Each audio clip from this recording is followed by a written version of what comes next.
Welcome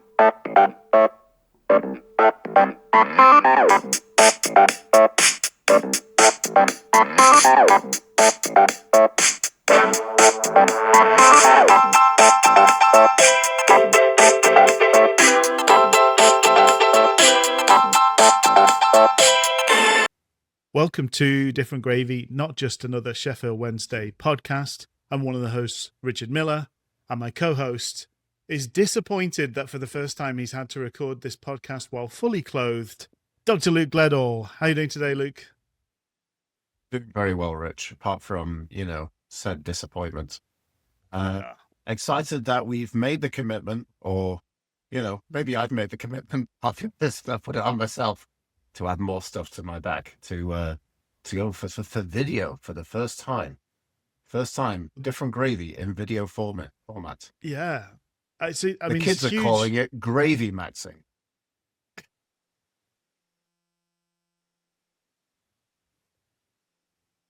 Giving it some riz for the viewers there. Obviously, you can't get that in audio format. Unk or something. I don't know. But we're so this is, I mean, it's a new era for Different Gravy, isn't it? Because we're going to commit ish to monthly episodes, which is new. We commit ish, yeah. to very eligible bachelor men, given that we might grow up and commit to something. Shrugs. Well, I did read a thing the other day online. It was like, I'm not making plans with millennials anymore. Millennials anymore. Like, the fact that you've woken up with a sore neck because you slept on it funny is not a good enough reason to cancel something we've had booked for 3 months.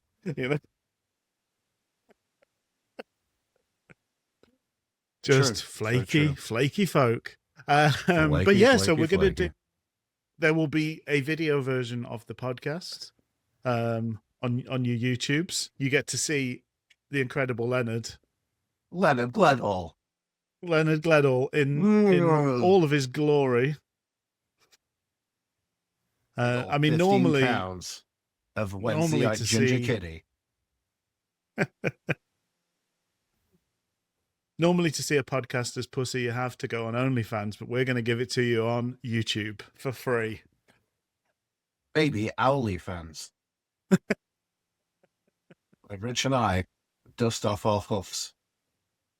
Do owls have hoofs? Talons, I guess. Talons, okay. It's a lot more They're birds powerful, of prey, aren't they? They're sweeping down. Love it. But yeah, so I mean, we're buoyed up, like I think so many around the owl sphere. We're buoyed up by the enthusiasm and excitement of this current period. We're committing to something stupid, which is doing a monthly version of the podcast. But it'll be a bit different from when we used to do it weekly. We're not going to do the kind of slavish kind of on the whistle, on the final whistle match report type things. We're going to have a bit more of a kind of wider scope to things, which hopefully will be fun. And yeah, this is the first one of these, so we're just kind of doing a bit of a check-in, see how we're feeling midway through this exciting summer. A bit of a catch-up. And we've had a lot of transfer activity already, so there's quite a lot of that to work through. I think last time we spoke, we hadn't had the released or the retained list either, so we kind of can talk about some of the departures as well. Yeah, but how your general vibes? How are you feeling in your kind of owl supporter self, Luke? Pretty damn decent. Yeah. Who knew we could have it this good with competent ownership? It's the original title for the Franz Ferdinand album. Yeah. It's at some point it will stop being novel having a properly functioning football club, and we'll take some of these things for granted, and that will be a sad day. But at the moment, it's all sort of breathtakingly surprising having But if we sound like we're children who come out of an orphanage, and there was a really bad orphanage, and we've gone to a kind of loving care home, and we have kind of surprised that we get a toothbrush and functioning running water, then that's unfortunately it's kind of what it is right now. yeah, The sense it's getting of, the toothbrush and going, novelty. is this just for me, rather than being shared with everyone else and used to clean the toilet, Exactly. One of Mr. Paxo's special toothbrushes, pre-coated in urine. Yummy.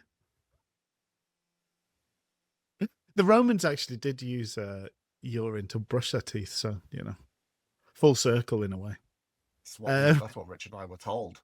And we have no way to check otherwise, because we didn't have the internet in the orphanage. Just pretend you're bloody Roman and get on with it. Pretend it's lemon. It's all... Can I tell you something, Rich, last night, just to break a phobia and share a bit of what happened last night? So last night, my girlfriend and I went to go see a Minions film. So I've popped my Minions cherry purely for the air conditioning. Anyway, but we went into a kind of Mexican place, so I had some tacos before the film. Okay. And Heather and I pretty much got the same kind of order, apart from I got like a pork al pastor taco. I can't remember which one. It was a tofu taco, so it was a crispy tofu taco. And they came to it, and then I was like, yeah, it's kind of a bit juicy. I didn't kind of check it fully from my perspective, so I think it was maybe probably like the second bite into it that I kind of hit contact with a full bit of lime. So I managed to eat a bit of lime last night, so was a little bit juicier. But compared to the piss soaked toothbrush, it was wonderful. It's lovely. Yeah, the wedge there for a bit of kind of extra seasoning rather than being devoured whole. I'm sure there are people that eat the whole thing.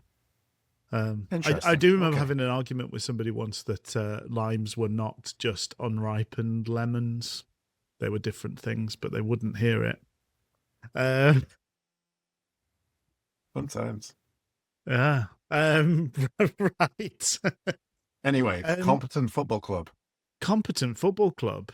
Yeah. So I think that we'd had the badge unveiled. So I think we're pretty happy about the badge.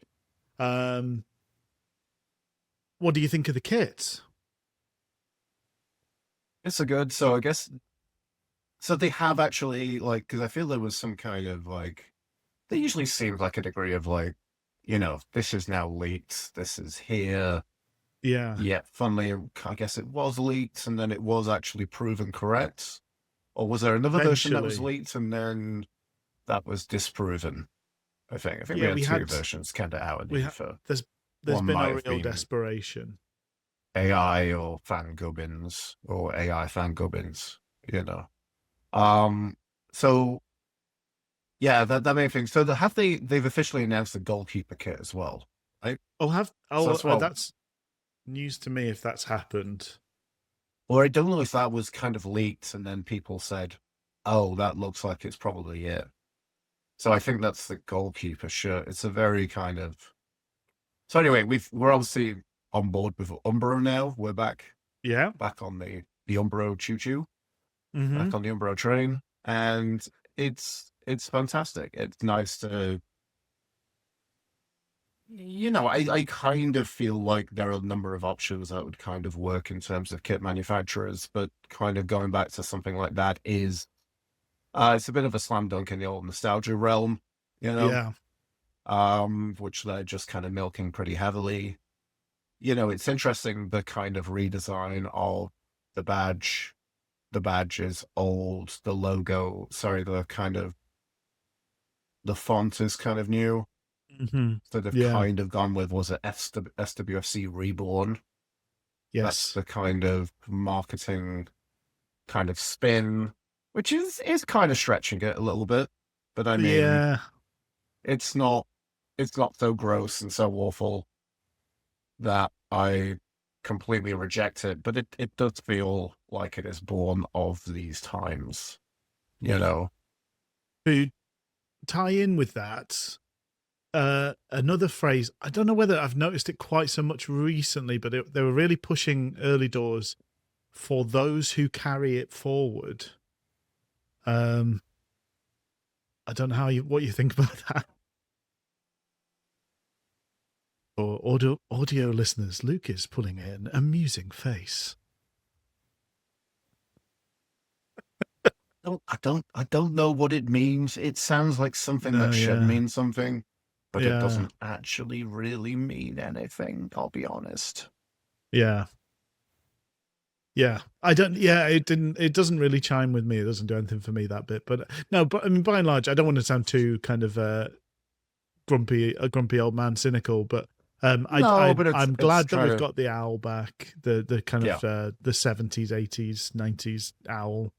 Um, I like the kind of stylized font that's going with it. Some of the stuff that's popped up around the training ground, etc., looks rather spiffing. But yeah, I'm not too sold on the for those who carry it forward. It sounds like it would be more at home on a rugby team, I think, rather than a football team. It's a bit of an odd phrase. Sounds a But touch military.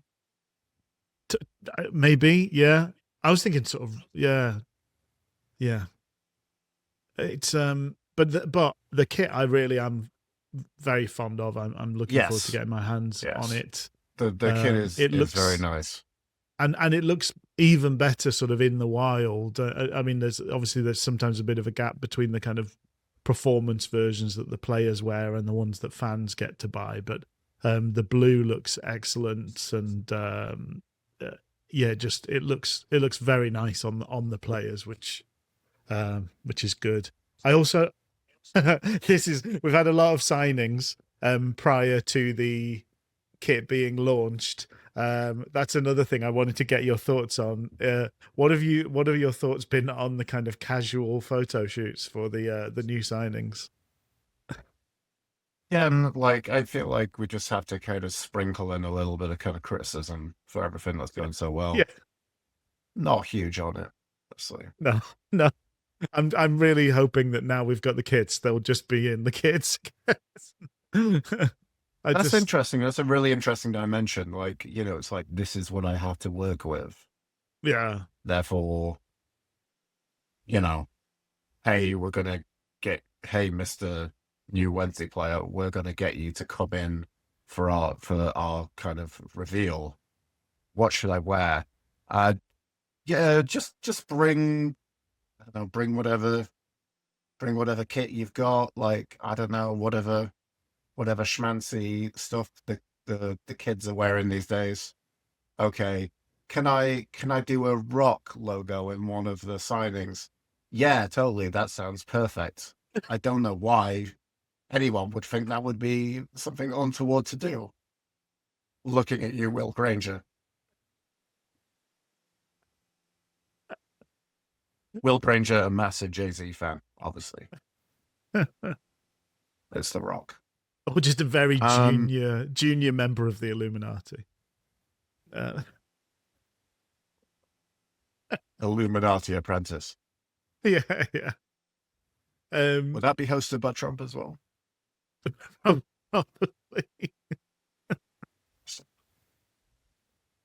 Yeah, interesting. Like the world of in a kind of a chair and a very white kind of photographic. Yeah. Ripped jeans, Crocs, cardigan that looks like your granddad would wear it, but probably cost £800. So in the build up to, like, I know we're kind of jumping ahead in the order here, but obviously with Wee Baz, the long protracted Wee Baz coming back. Did you enjoy the single, the little tease where it was like a football next to the little chair? Did I you see didn't that? see that. No, like they did like Oh, what is it? a little Oh, it was like coquettish hint. yeah, that Oh, was nice. But that's the only element of the kind of photo reveals. It's different. I mean, it is kicking and screaming into a new age. And I mean, it's well, something yeah. we've not really been the kind of the branding on the media side of things is new. It is No, new. It is something new. yeah, because we've also got quite high quality sort of video content cropping up as well, and so I think we Hmm. know now that there is like a proper actual film crew following things with the potential for a documentary that might pop up at some point in the future. So that might be quite exciting. Maybe there's going to be a full, again, jumping ahead in the order of things here. Forgive me, guys. Um, a full professionally formed breakdown of the pool game that Baz and Liam Cooper were playing. Did you see that with like, here's Barry's first day Yes, at, yeah, at it wasn't St. George's, wasn't it? it was, yeah, yeah. Yeah, and then yeah, well, there's stuff to get into there, but it was just Well, also like the logistics of filming like crowd scenes, but not filming the people that they're not allowed to show yet. Because clearly, like, Bannon was there from day one. Like, he was arriving with everybody else. But obviously, they couldn't show him doing the training exercises. So, is they there like. did, but they did, Rich. Here's the thing, they did. So I don't Accidentally? know. It felt careful until it wasn't careful, you know? Yeah, yeah. But yeah, I just wondered, like, is it like. Yeah, I don't know. I just wonder how what the logistics is. Is it just trying to catch it all in the edit, or is it you guys train over that side of the pitch and we'll film this side of the pitch, or who knows? But as you say, yeah, it's not been perfect. They have had a few No, misses. no. So I mean, all this coming with the realm of we're talking about kids, um, which has then led to signings. Are we going on to that next? Yeah, let's do that. I mean, there's no yeah. Um, the only thing I did wonder is, do we want to talk about the retained list and what our thoughts on that, and then get on to the signings potentially? Um, That sounds beautifully logical, Rich. um, so we'll just run through the kind of players that were released, then the ones that have kind of maybe subsequently re-signed, I guess maybe. So Chalabar was released. Dominic Iorfa, Marvelous Nakamba, Rio Shipston's moved on after several years at the club, and Zane Silcott Dewberry moved on as well. A couple of other For a like very short signing stint, right? yes, yeah, and a couple of other kind of youngsters who didn't really make much of a splash in terms of Harry Evers, Junior Kamwa, Favor on Cooley. But anything to pick out? I mean, Iorfa's been a long been a challenging figure for us in terms of watching Wednesday.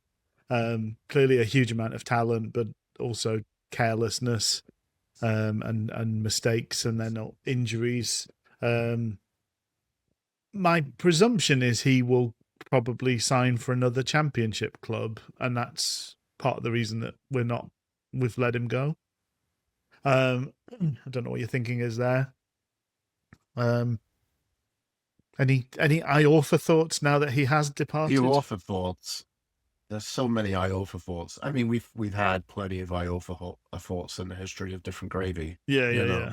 he's been alongside people such as Liam Palmer and maybe lesser extent, Weebaz. He's been there. around the entire life of you and I doing a podcast. Yeah, yeah, Um, I think it's perfectly fine, fine time for him to depart Sheffield Wednesday Football Club. I yeah, definitely think that, as you said, you know, there could well be opportunities there for him to move on and to apply his trade at a slightly higher level.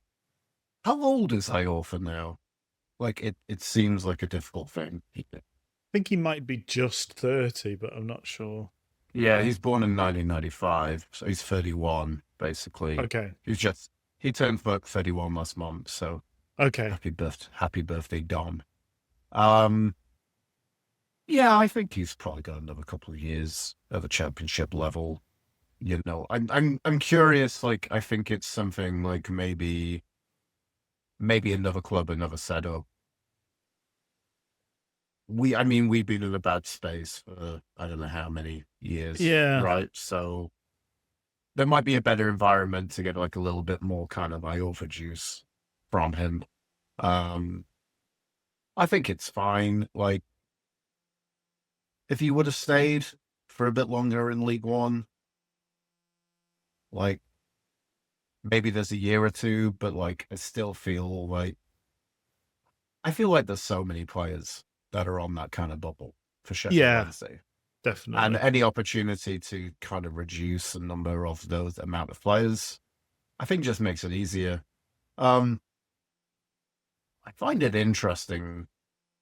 Like, I think this is a tone we'll go on to with like how much kind of sentimentality needs to be there. Yeah, You know, I know that like as fans and during kind of bad times, that's kind of all we've really got to show for everything going on. Um, but we can't build a successful football club because, you know, people were here for quite a while and stuck around and kissed the yeah, badge a yeah, little bit. yeah, absolutely.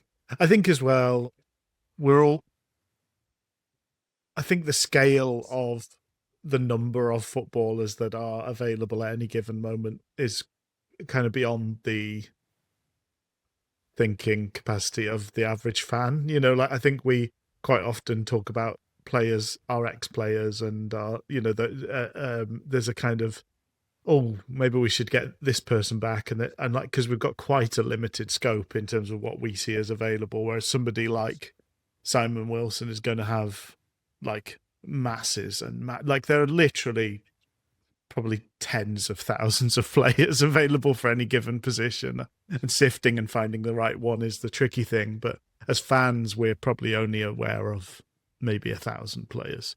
So it just seems like, oh well, we know that this guy does some semblance of a job, so maybe that's we sort of cling on to that. Um, I don't know whether, to my mind, that in terms of the released players, probably the only other one that's worth speaking about in any detail is Chalabar, because he's training with the team, he's playing in the friendlies. Do we? You Is hear there? a rumor somewhere that somebody mentions, I think it might have been Talk or a different source.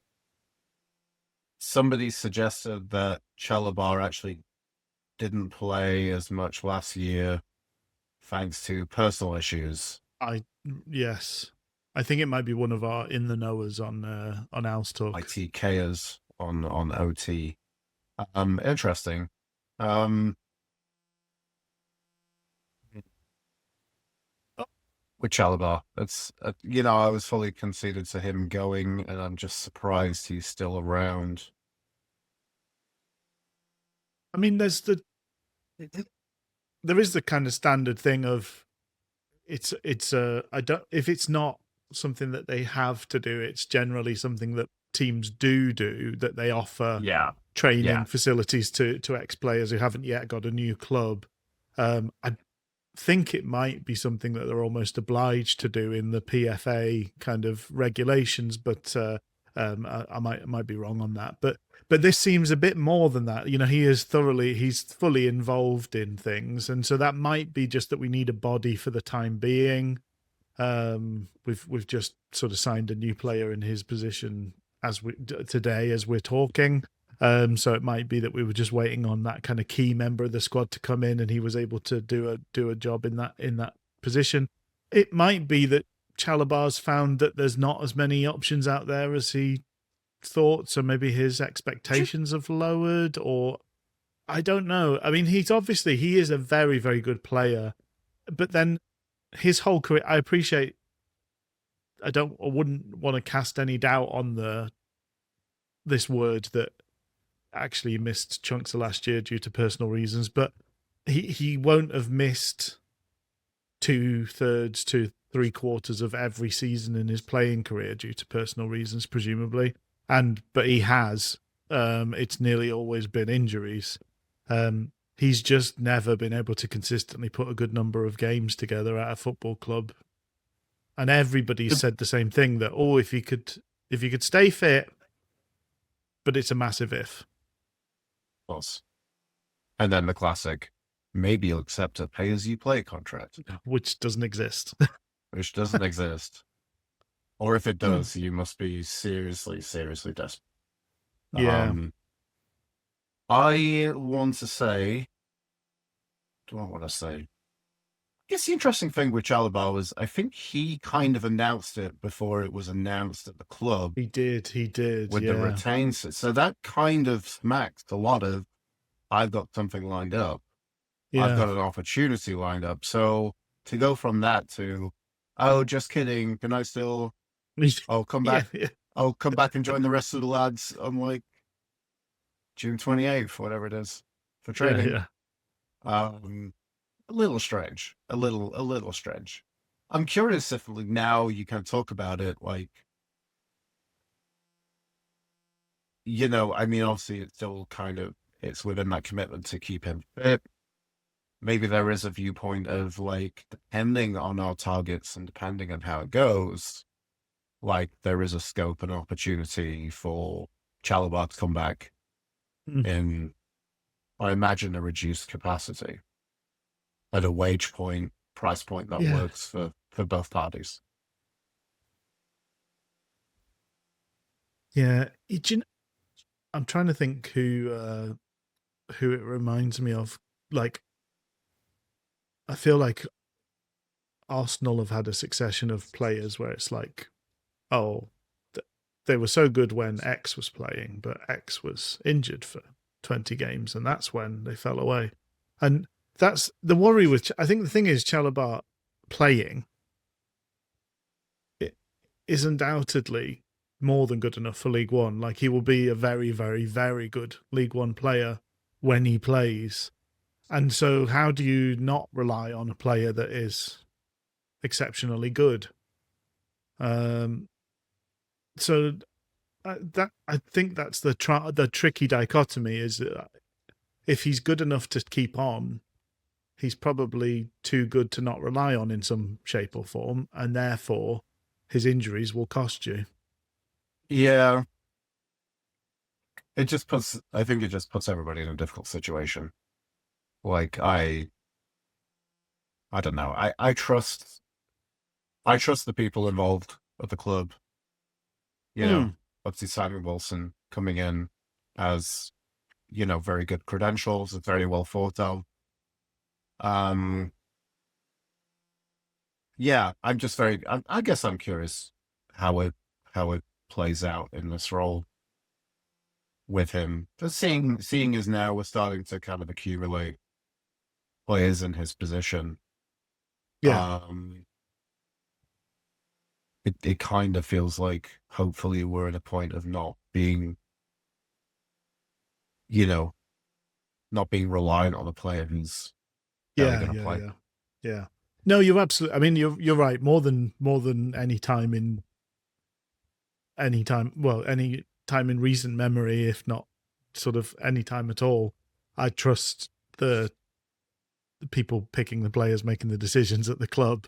But it's just, I just feel like it's one of those things when you read fan analysis, quite often they'll go like, oh, well, such and such, like there'll be a period of time when such and such, who's our first choice, gets injured. So it's great. It would be great to have Chalabar to play in those situations. But it's like that's so reliant on those injuries or that tired period lining up with a period when Chalabar's fit, which rarely you don't get to pick and choose when these guys are fit or not fit. I mean, we used to have it with Windass. We used to sort of say like, oh, if Windass played another 10 games, etc. Now suddenly he found an ability to play whole seasons, which was fantastic, and we definitely relied on that. But I think he's a pretty exceptional 30-year-old in that the number of games he played actually improved once he hit his 30th birthday rather than dropping. Yeah, I don't know. It's intriguing. It's just a bit. If we sign him, it feels a bit like the sort of decision we've been making all these years. If it's in the context of, okay, when he's a fit, he's an additive on the occasional basis. It's just, I just find it a bit hard to kind of fathom a way that you do that, particularly within one of Simon Wilson's things supposedly is keeping quite a lean squad. So having kind of hangers on that might give you 5 good games a season doesn't feel like it plays a part in a lean squad of 20 players.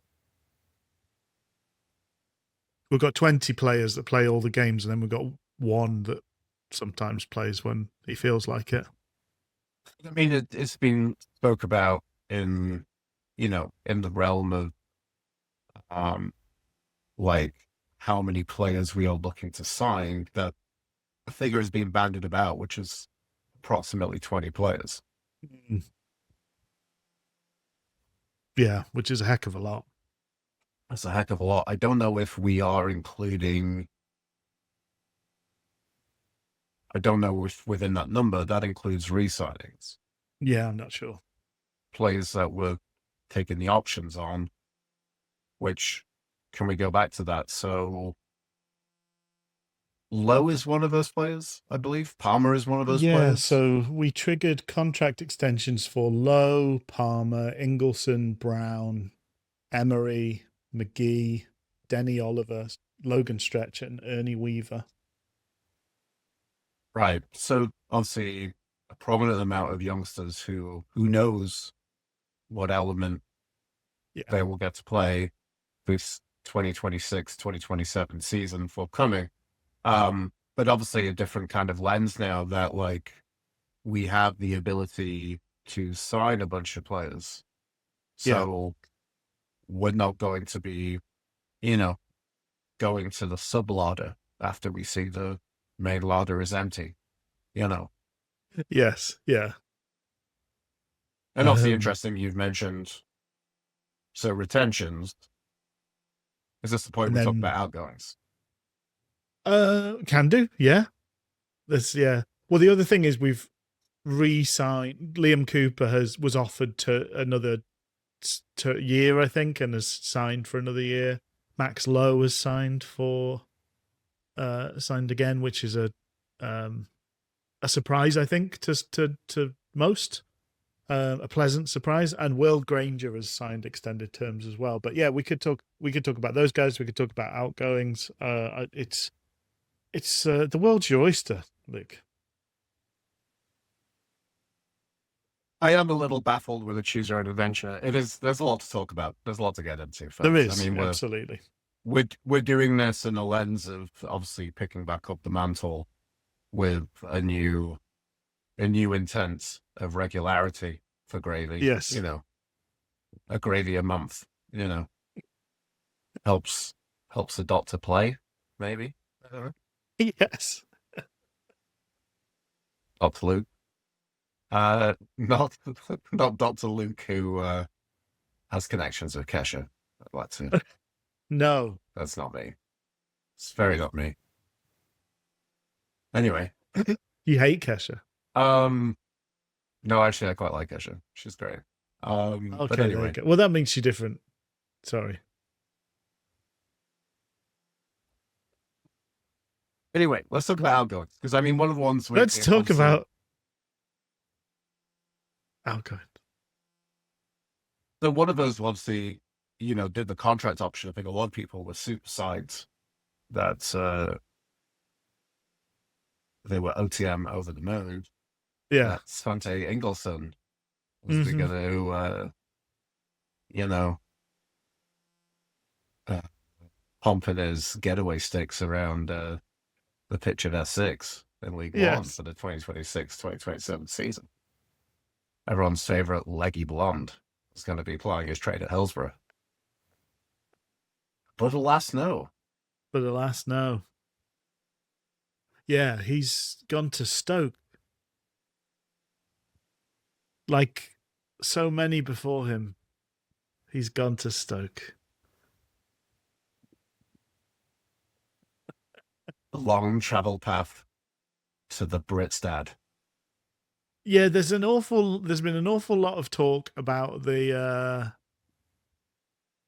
players who will improve massively once they step foot in League One. You know, having that different badge on their sleeve is going to just give them a huge boost to confidence and ability that they've never seen before. And mere mortals are going to turn into supermen as soon as it's the right league for them.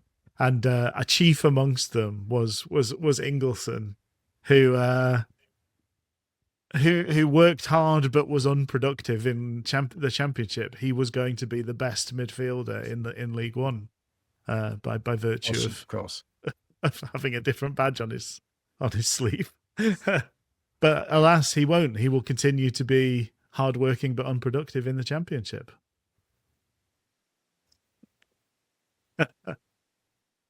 It seems like so one of the things that has been a feature of transfer dealings, incomings and outgoings this summer, is a little sort of commentary from Simon Wilson. So he sort of said it seemed like early doors that Ingolson wanted to continue playing championship football. So it was just a case of trying to maximize the value we could get out of the deal. And it seems to have been sort of in the realm of £1 million, which feels like a decent chunk of change for a fairly unproven player by and large. I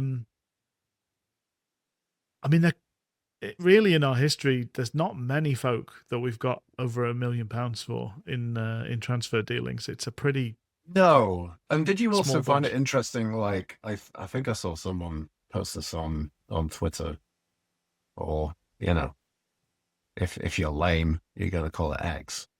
Which I'm not lame. I'm gonna do that. No. Somebody said that the transfer dealings have been purposely made to sell said players Yes. after July 1st because it's going to be within the books.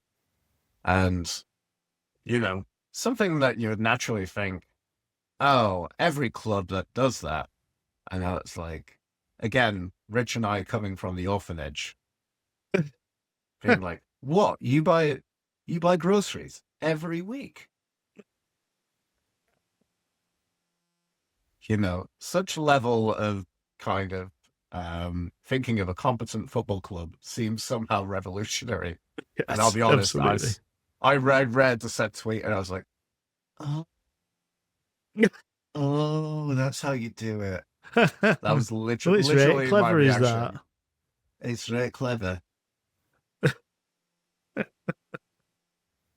Like yeah, I've remarked no, I on mean, the imagine ability doing of, like, those shitty like pizza tables. Yeah. That was supposed to stop the cheese from sticking to the top of the Yes. Yeah. pizza Yeah. box. Yeah. Imagine making transactions at the right time, having some sort of future implications. Yeah.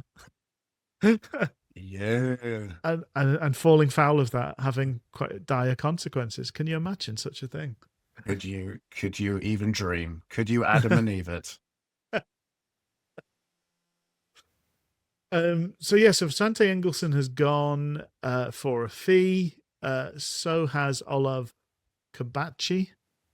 off back to Poland. And the big another one. To be honest, I was a little bit disappointed not to see have a go in league. Like again, lots of injuries, but looked a fairly decent player when he got out on the pitch, and probably someone that would have potentially had an impact at League One level.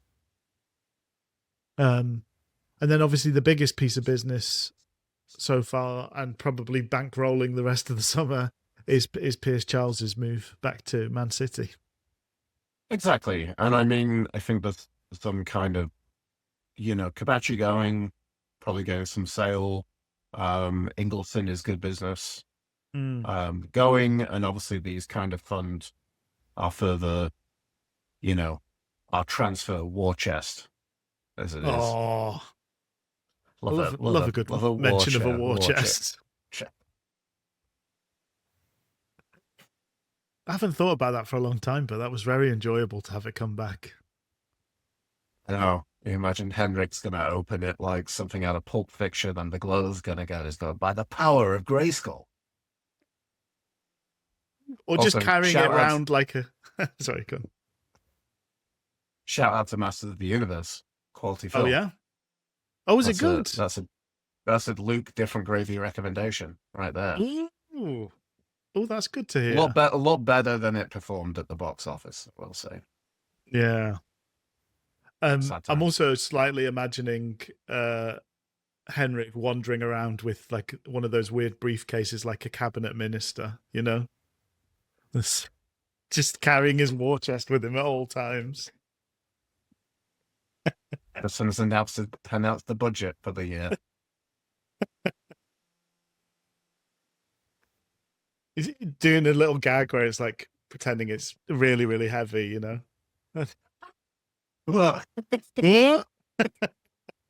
Just good. Struggling to pick it up. What? There's nothing in it. It's just like a check. A blank check. Whoa. Way.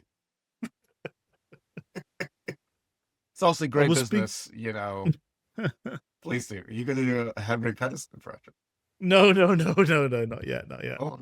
It might come. It might come. Great business, So great business there. But then I think Charles is the one that, I think overall is a positive thing. Yeah. It's just there's some kind of doubt, and I think there's a feeling that I think we need a few seasons and a bit of time under our belt of being decently run to maybe be in a position to command a better transfer fee than what we've received. Was the big thing throughout the Chansiri the Chansiri era was young players were desperately mishandled constantly. Like it was just no faith shown in them, and therefore they showed no faith back to us, and it meant that people left on minimal fees. And I think Charles is just probably the last version of that. Hopefully the last time we see such terrible mismanagement of our stock of youth players, because you just don't allow them to get to a year left on their contract, because all the power shifts when that happens. You show the faith in them, you commit to them, and give them the deal that means you don't get into this situation, because it just means you have to get rid, basically, otherwise there's nothing. So it feels like we did the best in a bad situation. Hopefully it's the sort of bad situation we don't keep winding up in the way that we have done over the last 10 years of just letting contracts dwindle for not just young players, for everybody. That you've just got to manage your squad in a better way when it comes to transfer dealings. I think the difficult thing, I was thinking about this with Charles, was that the really difficult thing that I found in relation to this transfer is the best situation for Sheffield Wednesday is that Pierce Charles does as well as possible to get the full maximum extent Yeah. of the North up to, um, you know, taking a 7-figure deal to an Yes. Yeah. 8-figure deal. Yeah. From what little we know from what's been Yes. kind of banded around the press. So, but then the problem with that is, I feel like for Wednesdayites, it's going to come back and be like, "God, we sold him for pittance. Yeah. Now Yeah. he's Yeah. going for 50, 60 million or something." You know, if that is his Yeah. trajectory, if that is where Yeah. he's going to go in football, like clearly he is going to have a career at least at the second tier of English football. Yeah. The question is, will he have a career in the first tier of English football? Yeah.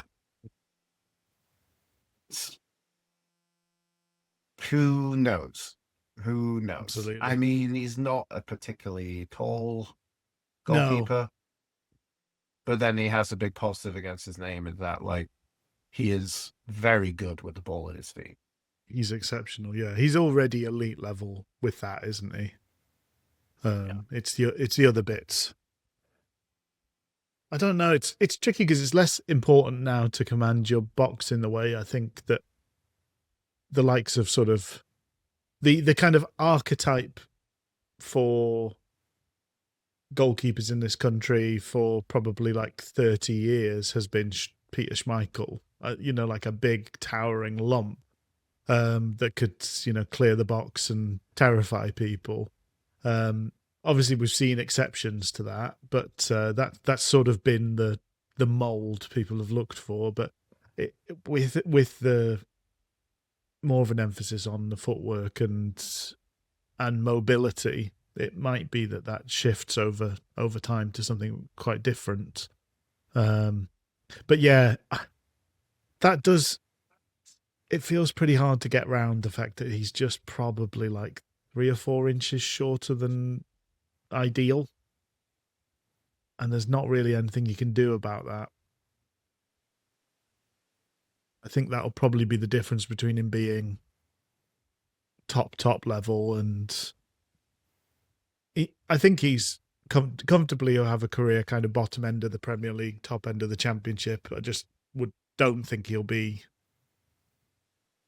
bothering the sort of Champions League level teams necessarily. But who knows? Who knows? He's still young, especially for a goalkeeper. He's still got a lot of time left to improve, and as we say, like with the ball at his feet, there's going to be very few who are anywhere near as good as him, and it is a real weapon in the hands of the right team. That can be a huge asset. Curious, I'm just checking you. So, he's signed a 5-year deal. Yeah, and then immediately so gone out on loan to QPR. Yes, he has. So he is turning. We're recording this on the 19th of July, just to break kayfabe. You know, the final of the International Cross-Border Footy Kickathon is today. The Trump Cup. The Trump Cup. And he's going to be 21 in 2 days. So, you know, so it takes him through to, you know, 25, pushing 26. Yeah. So who knows what's going to... Yeah, I'm interested. I'm really interested to see what happens to his career. You know, it could go very, very well. I think at the worst it will be a similar deal to how we've seen at Wednesday, honestly. And I think that's, for having that as a flaw for your development, pretty good, honestly. Yeah, absolutely. It's a good place to be. I think from Charles's point of view, I mean, obviously the football hierarchy as it is, there's just no world in which we can compete with Man City. So you're kind of on a hide into nothing if one of those clubs shows an interest. And he's also got that prior history with them, so you know there's that factor to feed in as well. But then from Charles's point of view, he's probably guaranteed to play at QPR, so he's got a guaranteed other season of Championship football under his belt, which will only serve his future better, regardless of whether that future is at Man City or elsewhere. So, yeah, very an impossible deal for us to match in any way, really. Do we want to move on to some of the positives now and the signings, the incomings? Because we sprinkled in some kind of like, some bits there, but there's a lot of good stuff going forward. We're both broadly very happy with how the summer is going. It's just, I think it is useful to not get too sort of carried away with things and have that little bit of kind of questioning and doubting still happening, because I think that's part of the problem. I don't like I don't really like the talk on Owl's Talk of, and people still supported Chansiri and people did that. Like the truth of the matter is we don't have a huge amount of say, but we can question things as they go by. And so at the very least, we can sort of call those things out as they happen rather than just sort of letting it all drift by. So the list I've put together is actually in alphabetical order, which is not particularly helpful. I'll try and pick them out in the order that they signed for us. So I think Ricardo Santos was the first new signing of the summer.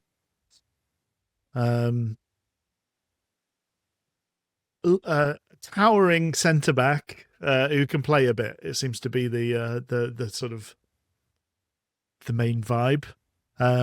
Bit of an questionable injury record, but definitely. I mean, I do remember being hugely impressed by him when Bolton played against Wednesday. I think that would have been the season Bolton went down.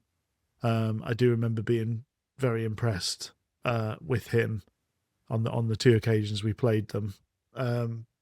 But any thoughts on that as an initial signing? I think it was interesting to think that like this is probably one of the ones, maybe alongside Cooper kind of re-signing, that was a bit like, just on paper and potentially a very good signing. Yeah. Maybe some kind of questions for me as to how much football he has played in recent. I mean, effectively, I'm signing on a kind of 1-year deal for Swansea City, or I think essentially have a 2-year deal. Apparently the Swansea fans were just having a good old laugh about. Yeah. And he failed a medical, didn't he, to move in the January window to go as back well. to Bolton. Yeah. So literally only one appearance in the Championship for Swansea City.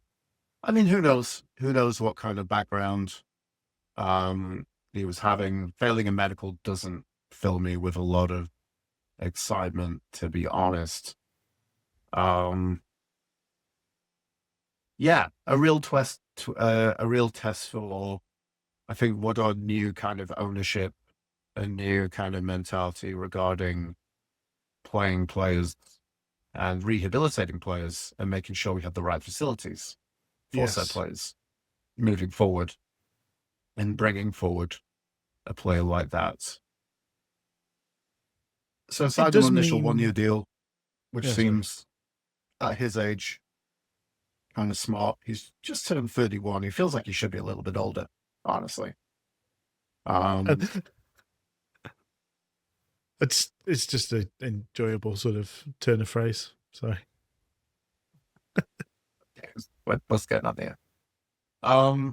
So some kind of guarded positives, I think, while you might have more kind of expectations for certain players coming in, I feel like my expectations are maybe a little lower for such a signing. Yeah, so I'm very curious to see how it's going to turn out for Santos. But definitely the strengths of him, as you said, he's, for his level, a very good player. At this level, he's a very good player. The towering centre-back has a lot of attributes. It was quite funny. Possibly the There was like 6'5". yeah. There was some sort of exercise they were doing in the pool where I don't know whether they were told to walk in the pool because some people were swimming, but most of them seemed to be running in the pool. And like it was just notable that like his basically like somebody like Bannon was running along the bottom and it was like neck high, and Santos was running and it was up to his waist. He just had his full chest out of the water. He is absolutely massive. Um, I suppose the trick. I think one of the speaking about kind of Chalabar, what we are going into this. Obviously, there probably may well be more players signed in that position, but if what we're going in with is a stock of centre backs where we've got Liam Cooper, Dishon Bernard, and Ricardo Santos as 3 out of maybe 4 or 5 players that can play that position, or 5 or 6, then 3 of those are fairly questionable on an injury front because Cooper, I mean, he played 2 games in a row and his groin exploded. He's like 407 years old. He's Santos not played much football in the last year or so. And then obviously Dishon Bernard, it's more than a year since he kicked a football in anger, and coming back from that sort of injury is not a given. It's a lot better than it used to be, but coming back from torn ligaments in your knee is not. A lot of players lose a step. A lot of players are never the same in that position. So there's a fair few kind of unknowables there. Again, if you could ideally, if they all played a third of a season and we could line it up nicely, that's fine. But that's not, unfortunately, not how things tend to work. And I can just see us like desperately needing another centre back in January because all 3 will be injured at once, because that's just what tends to happen. Maybe the improvement in facilities and the improvement in vibe around the club will help. But I just know when it comes to Wednesday and injuries, Sod's law means that's where they'll all be injured at the same time. They'll all be fighting Rich, for the. you've forgotten that they're dipping down to League One, and like course. Achilles was held and dipped into the river. You know, like they'll be mint. They'll be absolutely mint in this league because this league is shite. And we're gonna piss it. In League One, Dishon Bernard has 7 ligaments in each knee. He's just a different man. We roll a D20 for League One bonus in D&D, don't we? That's what we do. Dear. No, but I mean, looks like a good player. It's a bit of a. I think you can't decide who drops in first, but I think in nobody's world was he the one that we wanted to drop first. It's not the most exciting. It's one of the ones with the most kind of potential downside. I think almost all of the other signings are more pros than cons. This one's maybe a bit more balanced. I'm trying to remember now who came next, and I want to say. Well, because Cooper, I think, was announced around that time. Lowe was announced around that time. Obviously, not new signings, but not givens that they were going to re-sign. Particularly, Max Lowe, I think, is a great boon that we've got him back with us. Do we want to talk a little bit about that? Max Lowe coming back. Yeah, I think, again, he's, a very accomplished kind of left back. I think he's had some very decent appearances. Again, a little bit of a kind of injury record, questionable about him. But I mean, considering, he's a player we signed, I mean, it's 2 seasons effectively. Yeah. 62, 66 all competitions over 2 seasons. It's pretty decent considering. Yeah. So it's good. I'm sure there were talk of him going to play at the championship level for a different club. We know what he's about. I'm happy. It's decent. Yeah. pretty decent. if he, whether he plays centre back or left back, he's comfortably within the top probably 4 or 5 players in either position in the league. I would think, not knowing very much about League One, but knowing a lot about Max Lowe. So I think that's a great signing. He's somebody who easily could be playing Championship football and is choosing to play League One football with us, which is great. A great boom. I think Jordi Leongola was the next one to join, but I might be wrong on that front. We could definitely talk about Jordi Leongola. Yeah. Yeah. Interesting. You know, a player who looked like he's got a good background, looks like he has a lot of kind of potential. Former youth academy of Standard Liège and Royal Antwerp. So interesting, kind of high, kind of, you know, Belgian links there. International, plays for the Burundi national team.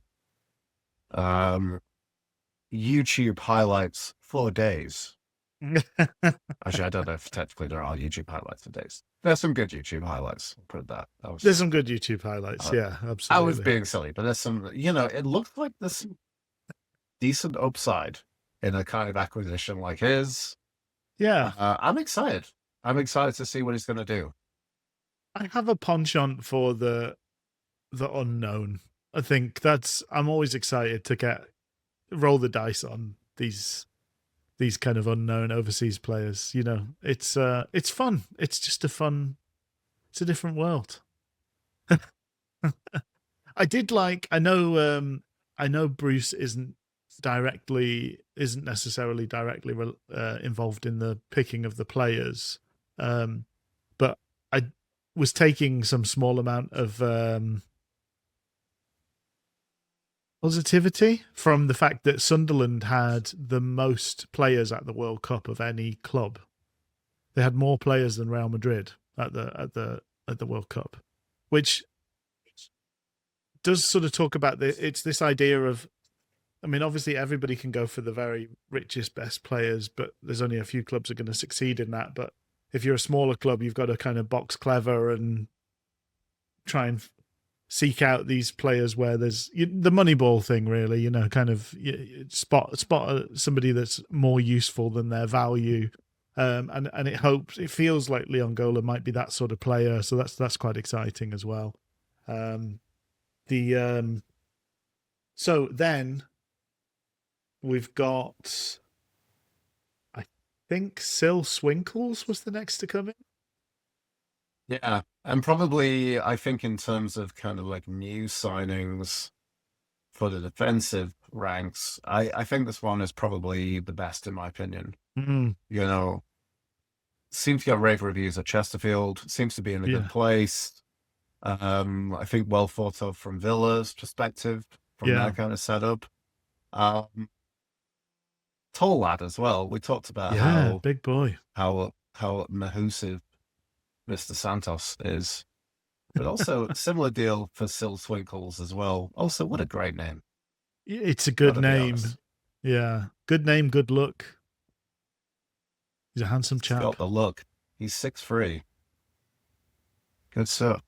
Good stuff. Yeah, I'm excited for him. It feels like a long time since we made that sort of signing, which is it is exciting, definitely. And a permanent signing as well, so kind of permanent for money signing from a Premier League football team of one of their promising youngsters. That's a rarity. That's rare as hen's teeth in the recent history of Sheffield Wednesday. I think then it was the loan signing. Oh, so good. I feel strong just to kind of squeak this in. I mean, no. Effectively, it seems like we have two different kind of players, but maybe a kind of similar certain lens quality from Maxlow and Sil Swinkles, in being that for their kind of birth, players who are looking like they could compete for the left back slot, but also could play that left centre back slot as well. Yeah. And going to be an interesting to see who kind of wins those battles for those positions, but really strong competition for those slots. So yeah, fantastic. Really bolstering those kind of defensive numbers. I mean, it's interesting looking at the first team squad on the Sheffield Wednesday Wikipedia page because we've got like 13 players listed for defensive. Hey. Now, granted, there's youngsters who are unsure how they're going to kind of feature, such as Ernie Weaver, who looked fantastic in the limited experiences we saw him last season. But who knows what he's going to look like now, kind of coming back from injury. And then Joe Emery and Cole McGee. So, some just remember they've there. got the League One buff as well. They're operating under at least a +3. Amazing. Love that League One buff. And then also Sean Fuzier as well, who I think player who I kind of forget about, honestly. Yeah, but someone who's been around a long time and kind of developed through and shown promise at certain points. So I think I'm a lot gonna be some decent League One buff on the Sean Fuzier train. I think I'm a lot higher on Sean Fuzier than most people, to be honest. I really quite like him. I think he's feels like a very competent footballer to me. I don't understand. He gets quite a lot of negativity, but he looks like he's got a decent engine. He looks like he's got some ability on the ball. He's got a decent chunk of confidence. Like he doesn't. He takes that little bit of extra time and picks options, which is not a given with young players. Like I don't know. I think potentially he could be a very good player in time. In a way, it reminds me of a young Liam Palmer. Like there's just that kind of basic level of competency that maybe other youngsters don't seem to have, and he seems to just sort of carry that off fairly well. And as we talked about, the old League One buff. I'm quite excited to see what he's able to do this coming season. Gabriel Otabayo as well, who's exactly, a player who I sometimes kind of forget about. So looking very good in defensive ranks, I'm going to say. Like, I think we should be in a pretty decent position. Yeah. Given those situations we've mentioned, however much juice we get out of the Dishon Bernard, Liam Cooper, and Ricardo Santos stuff there. And then obviously thinking about, like, Palmer's there as well. Yeah, absolutely. Yeah. Yeah, he can play anywhere really across that back four. I hope we're done with the Palmer in midfield experiment. I don't want to see that again. It doesn't really work. And I think as he gets older, it's going to be less good for him as well. He's very, very capable across anywhere in the back five. If we're playing the three at the back, he's fine at either of the full back berths if we're playing a four at the back. So he's a useful chap to have around, but I don't want to see him play. It worked once. It was a little miracle that it worked, and we also forget that I guess potential outgoings is our World Cup, our Trump Cup player, Valerie. Whether there might be an odd world where he stays, but he's still there at the moment. Like, from what we kind of heard from kind of on the rumors about kind of the admin team when Mr. Saturday Night Chris Wakefield was with us. Yes. It seemed like Valerie was a player they wanted to Guide Ladadar out the door. Because he's not a big old bunce. Guide Ladadar him right out on his Harris. Exactly. But we couldn't seemingly find any takers. I think we were kind of hoping for a maybe slightly better World Cup campaign. From Jan Valery in his native Tunisia, and that didn't really kind of pan out that way. But it's the difference between a book coming out and being a New York Times bestseller and being a #1 New York Times bestseller. He sort of didn't. He was, technically he played at the World Cup, which means he got into like the top 100 or whatever it is. But he didn't trouble any of the headlines, did he? Tunisia stunk the place out pretty much uniformly in their games. They did about as well as Scotland, and that's not very well at all, unfortunately.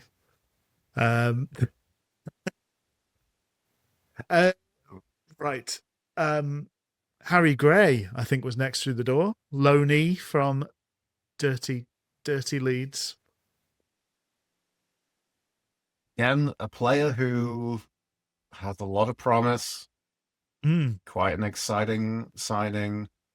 Very well revered by Matt Hamshaw, I saw in the press. Oh, really? Okay, nice. Former Rotherham boss who had them there, just, spoke very highly about his abilities and his professionalism in his goal to be a really good footballer. So, okay. Yeah. No, a lot of exciting signing. Gotta be honest. We know from the footage from St. George's that he's really good at that game where you like chip it into a bin. And also he was especially good at the one where they all held hands and tried to do keep yuppies. I want to play that game.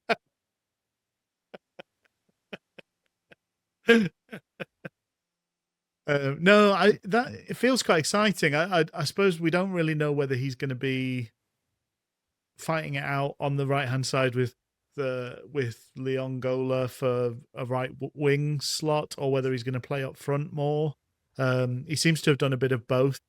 He's got a reasonable number of goals, I think, for his young number of years. But Leon Gola is another one that we don't know whether he'll be right back or right winger. There's a kind of possibility of either.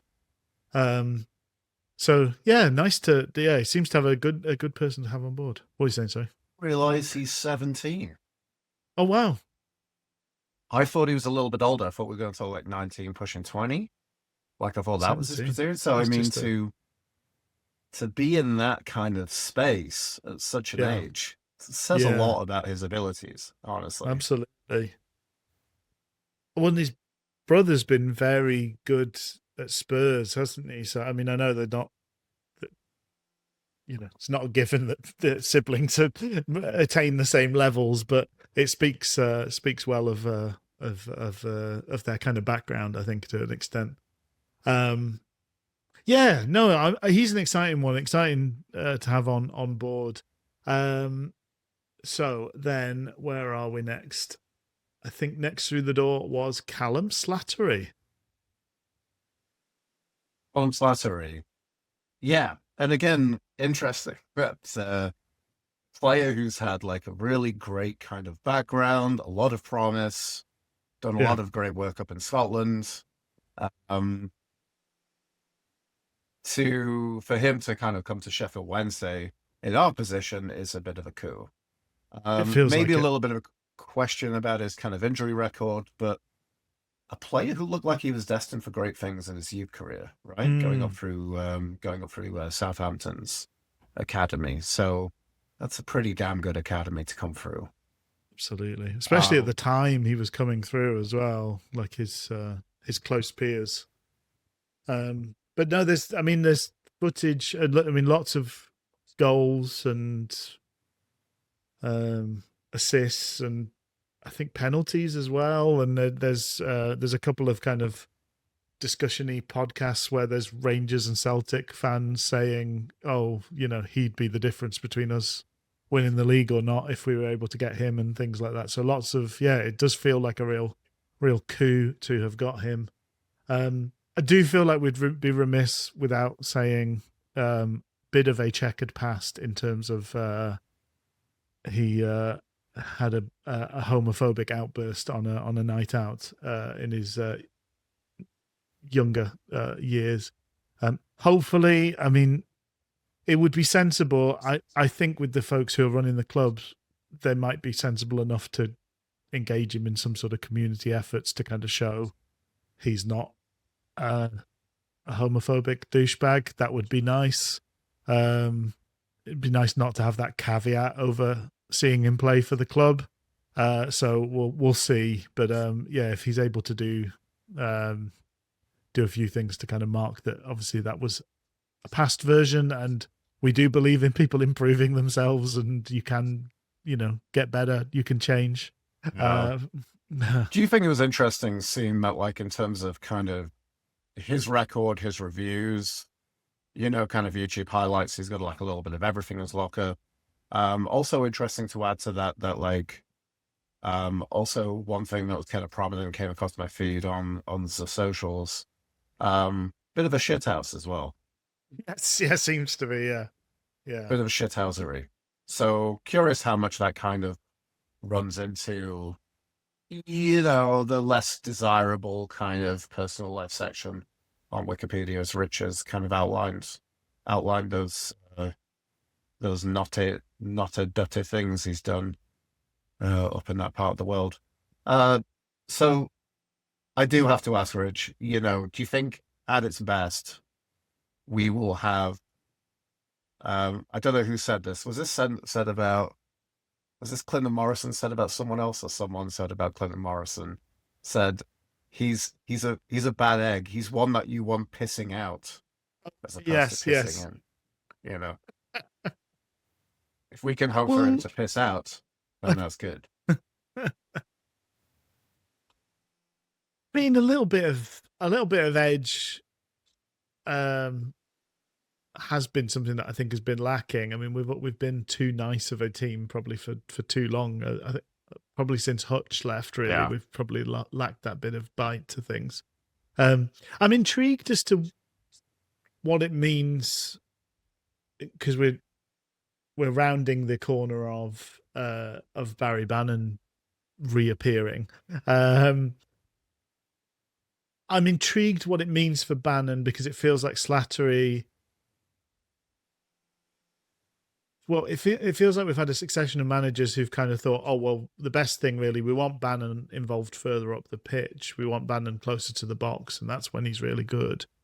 And obviously Bannon, as he's got older, has kind of drifted further back in the field and likes to play that sort of quarterback sort of role. But it feels like Slattery wants to play in that position that had previously been earmarked for Bannon. He wants to play it, for want of a better word, in the hole.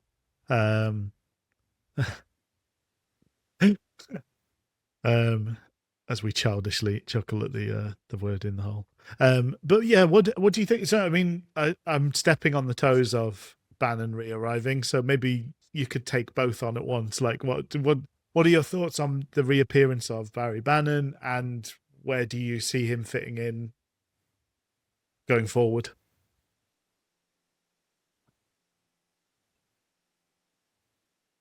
Really good question. I honestly don't know. I think it's definitely, I think it's well enough to say that, like, hey, we can sign players with a view that they're going to be a guaranteed lock, on the team, first name on the team sheet for the 11, and getting a position locked down.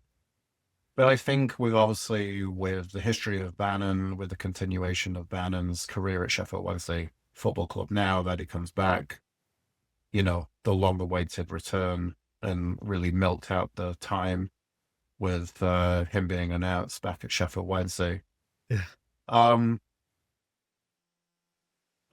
I just feel like any kind of appearance at this stage is getting towards more of the kind of bonus thing, but like, seeing the arrival of Slattery gives a hope and an idea that there is life beyond Barry Bannon for Sheffield Wednesday's centre mid berth. I mean, it at this stage, unfortunately, for me, it's kind of going into that realm of we are, looking at the sentimentality sweepstakes. Yeah. So it is that, like, and again, I know, but again, he can still do it to some degree. I feel like it's still getting kind of a slightly lesser degree of how much of a percentage of the season he can do it. But given we've just had, obviously, just such a terrible kind of continuation. See, like being in that environment, I am interested to see with a team on the up and the kind of mentality kind of going forward, being positive, to see what Barry Bannon can contribute. So any contribution, I think, is wonderful from Bannon.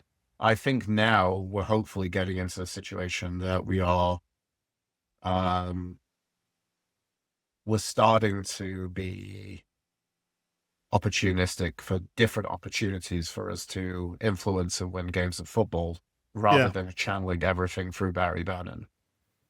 yeah, Like, I'd be interested to see, hey, we have a game. We either try Bannon for the first 50, 60 minutes and either works or it doesn't work. But then we have options going into the latter kind of third of the game to yeah, kind of yeah, expand some of our weaponry on the pitch with that. Or even having a slight kind of opposite of that, thinking we tried Slattery and other players. They come off at the 60, 65-minute mark, and we give Bannon a run out for the last 20, 25 to see what he can kind of whip up, look through his little QB playbook to kind of whip yeah. up for Sheffield Wednesday. Which And is, I'm sure there's still elements of magic he's going to come out with oh from yeah, his, I'm sure that's his, yeah, that's kind of what he was doing for Millwall, wasn't it? He was mainly used yeah, last like 20 minutes of games where, either if they were chasing and they needed something special, or if they were holding on to the game and they just wanted a bit of quality on the ball. Yeah, I think if that's where he's headed in terms of a role, then I think that could work quite well. My gut tells me that he probably wouldn't be that happy with it. I think he'll want to be the center of things, but as you say, it might be then that he plays an hour, and we've got good replacements, which we've never had really. It's always been like Bannon comes off, and the next best thing is a million miles away in terms of quality. So we then we've got another one that felt like a long time. It was sort of coming and coming, but took a long time to announce. Was Louis Barry? yeah, Louis Barry.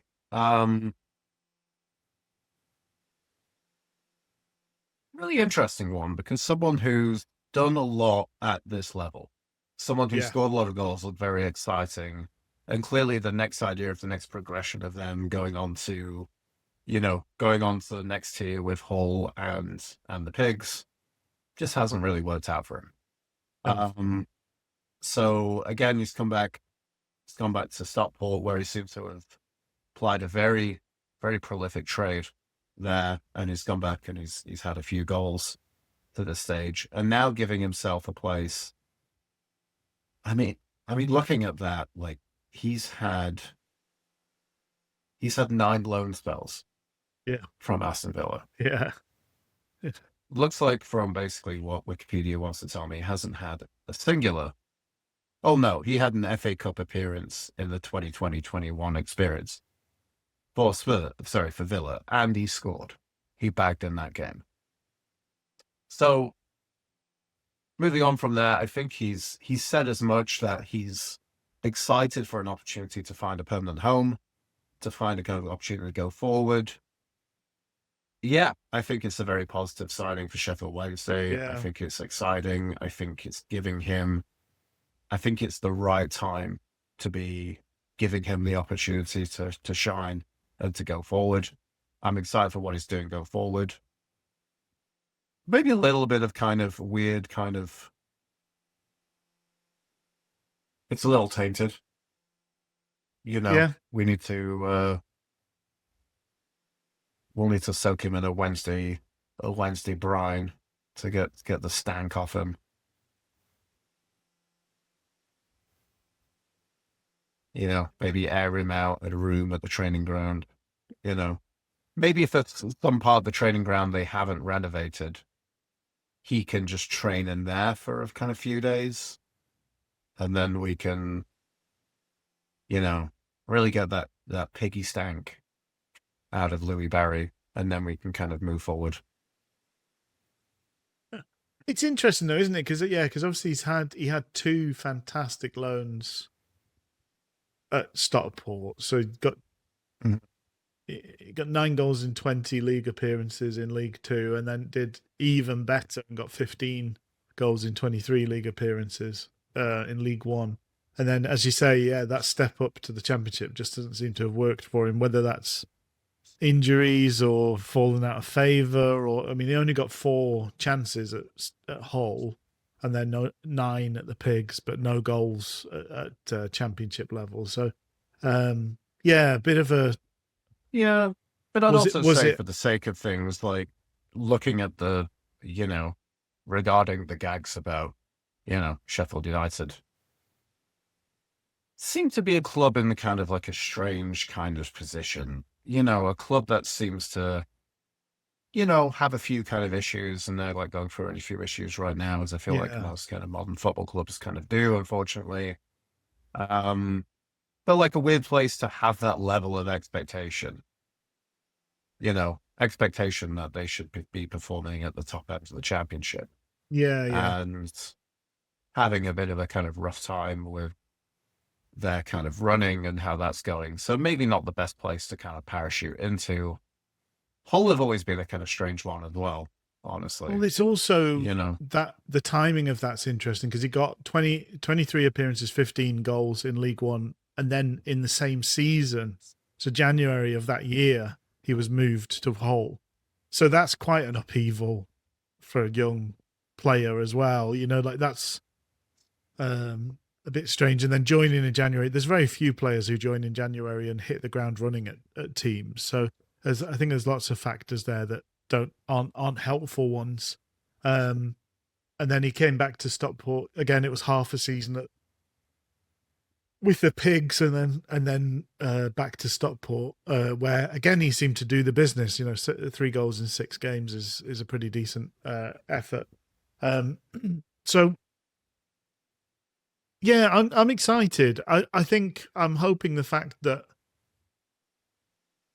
an ever present in his sort of good moments has been Simon Wilson. I'm hoping that he has a kind of knowledge of how to get the best out of him, whether that's the players that he's played around or the positions that he's played in, or if he can sort of pass that on to Henrik and the coaching staff, then hopefully we can get that sort of shine that he's had at Stockport sort of working for us at Wednesday. But again, this is a really promising sort of signing to be made. It's a Premier League prospect that's come to join us on a permanent basis, which is that's a good thing just in and of itself. what do you think about? So I think has this been kind of stated for Louis Barry? I know it's definitely been the case for Sil Twinkle. So we've signed 2 players on permanent deals from Aston Villa. They have been very clear, it seems, I think, on the background as to integrate buyback kind of options for both players. Or I believe that's definitely the case for Sil's Twinkles. I'm not sure if that okay. transpired for Louis Barry as well. Regardless, I might be making a bit of an assumption there with Barry, so forgive me. But it seems like not just kind of a coverage of their assets, should we say, regarding a CYA, regarding Aston Villa's perspective, but maybe kind of like a bit of an awareness that these players could go on. They've got potential. Careers. They've got decent potential. Yeah.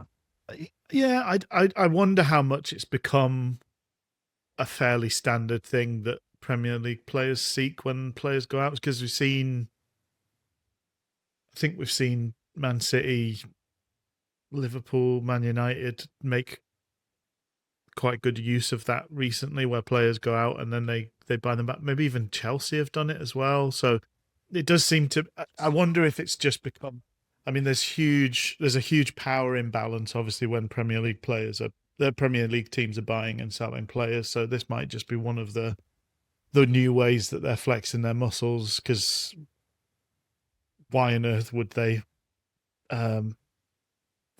send a decent amount of money down the football pyramid? As long as that, despite the fact it's the richest league in the world, they do whatever they can to avoid too much of the cash flowing down the football pyramid.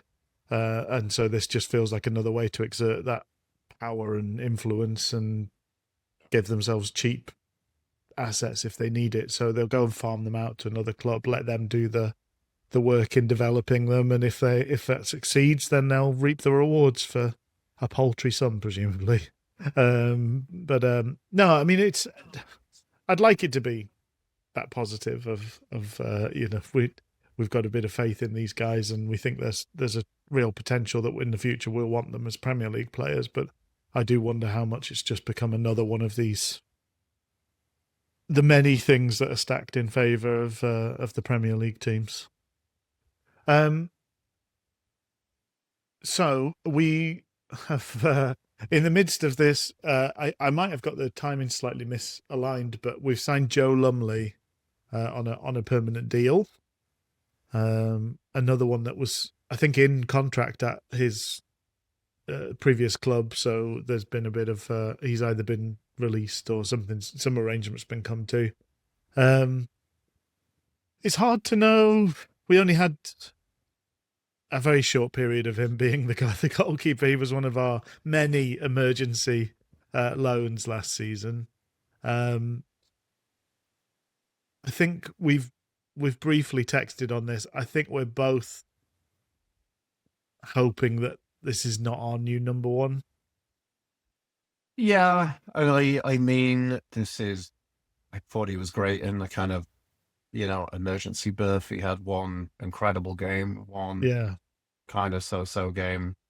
I think he's a player who's, it's been a decent kind of safe kind of backup option for the second tier of English football. Yeah. So, always been a good player to have around in that kind of aspect. But I guess the question's always been like, what lens is there for him being kind of, being a club's number one? It could be a good situation for him to do that. Maybe I'm curious if I definitely feel obviously there will be another goalkeeper signing. I am curious whether this is the number one that we're after, or whether this is someone to sign in to either be a backup if we get our kind of big target, or what I'm thinking might actually be the case is we might get somebody else who's of a Joe Lumley kind of standard, and then we bring them in and we let those two duke it out for the number one spot. Yeah. Basically. It kind of reminds me of that era. Remember when we did get Lee Grant? Who was the other player we got? Adamson. Wasn't it? No, I think it was somebody else we signed at the time. We didn't sign. Okay, we'll put a pin in that and I can do some frantic Googling on my second screen. He, I remember he proposed to his girlfriend on This Morning. He did propose to his girlfriend on This Morning, and that's why we remember him. But we don't remember him for the actual kind of appearances that he actually did. It might have actually been mentioned at the time. It was Rob Birch. That's who it was. There we go. And he kind of came in and had seemed like the opportunity for him to, both of those two in a similar position that they come through a Premier League kind of aspect and need an opportunity to kind of find themselves as established league footballers, and gave them both the opportunity. And I think from what I heard, people had higher expectations for Rob Birch than it actually kind of worked out. He had a couple of pretty shaky appearances for Wednesday, if I remember correctly. Yeah. And then obviously Lee Grant just took off into the stratosphere. But it was that fantastic opportunity for those two to just, just have that level of competition for them to improve. Anyway, Lumley, I think it's a very good acquisition for what we need. It does depend in the context of where we're looking and where we're going moving forward. Yeah, I wonder if it's a bit of a, like in the parlance of Who Wants to Be a Millionaire, where it's like you've got him. He's your, you've got Lumley. He's yours to keep. Do you want to keep playing? And like, we probably will have another roll of the dice in terms of goalkeeping position. We don't want to give you that. We don't want to give you Joe Lumley. No. What is it? Is he the? So he's the. Is it the £16,000 mark or the £32,000? There's definitely one at £32,000, isn't there? I don't know. So he's the 32k player. That's what. Yeah. Exactly. And we're just hoping that we've got Simon Wilson coughing in the audience at the right time.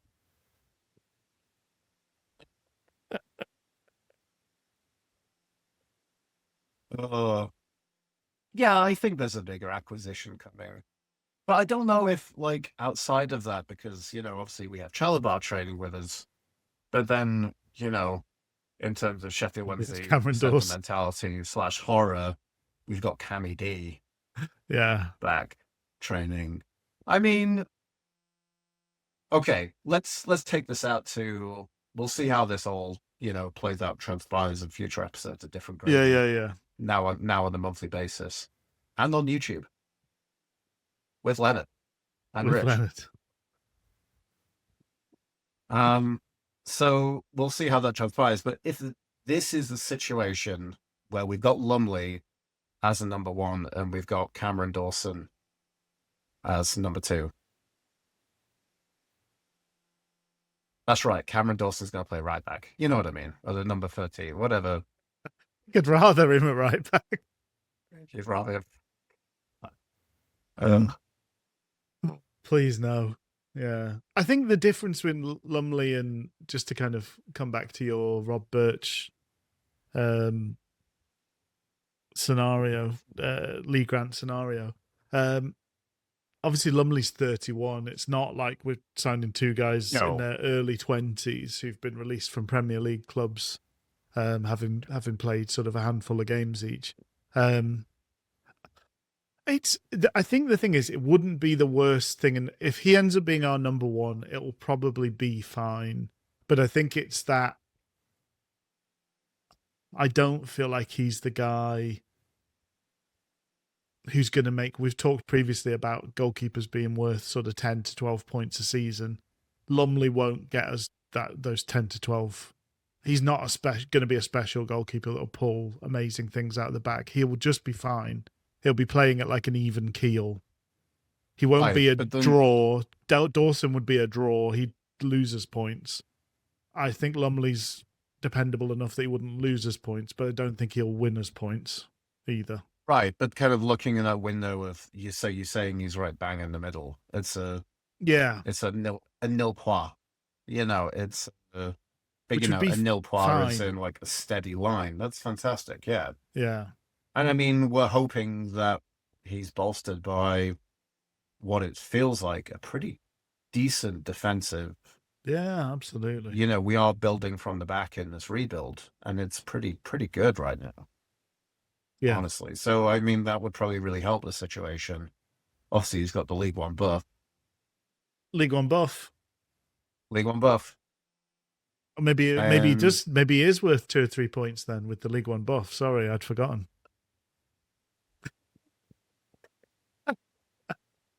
Your point. It's not that. He's not the promise. A goalkeeper feels like one of those areas where there are, I think last season almost proved it, in that we had like 17 players play at least 1 game for us, and they were all pretty good. Like, I think goalkeeper is one of these positions where there just seems to be an absolute plethora of good options, and it just feels like he's okay. And I would hope there's better out there. But I also don't know if it's a generational thing, because I feel like for the longest time, it felt like the time it's like, hey, we've acquired Kirkland. Kirkland was a player who was fantastic. Kirkland was a player who was obviously a backup goalkeeper at a higher level. Yeah.